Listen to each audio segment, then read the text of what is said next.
ఎక్కడి నుంచి ఎక్కడికి వచ్చింది. అందుకే పట్టు పరుపుల మీద నడిపించారని పరుపు మీద పోతుంది నీ కూతురు.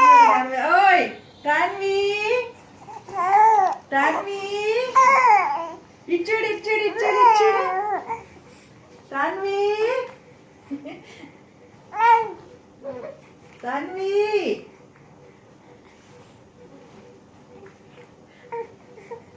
తాన్వి ఎక్కడి నుంచి ఎక్కడికి వచ్చింది కదా. అమ్మ దీన్ని మనం మంచం మీద వదిలేసిన కష్టమే పడుకుందని. తాన్వి